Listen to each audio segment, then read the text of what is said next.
Na. Ang duha. Magkano sa sibuyas kamong ibalik ka sa merkado? Kay isahin ka man eh. Sibuyas sa mga ibaligya ano. Sibuyas among ihandos. Ay pila ka kilo day?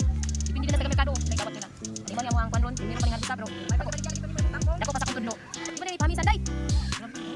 Oh mo ni siya, tampo kayo mo ang kwan organic. Organic wa mi nagkuan niya, mi nakabuno sintetik ani. Kuan na gid ni.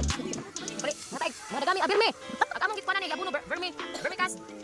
Nani ni vermicast. Tag 250 ang sako. Ay, di oy. Sako day. 400 ang sako. Tag 250 ang sako, 400 ang sako. Increase naman mi. Unya kamo ang vermiworm 500 ang kilo kay di man ko dali mamugnit ugod. Di man ang mamugnit ugod. Ya. Unsa kuno pagkano nang sa kilo dugay kay na tikumon. So 500. Lisod pud paggawa sa mga kwan, vermi kay tampo pa ka. Gawa sila. Mo to 500 ang kilo sa among od nga vermi.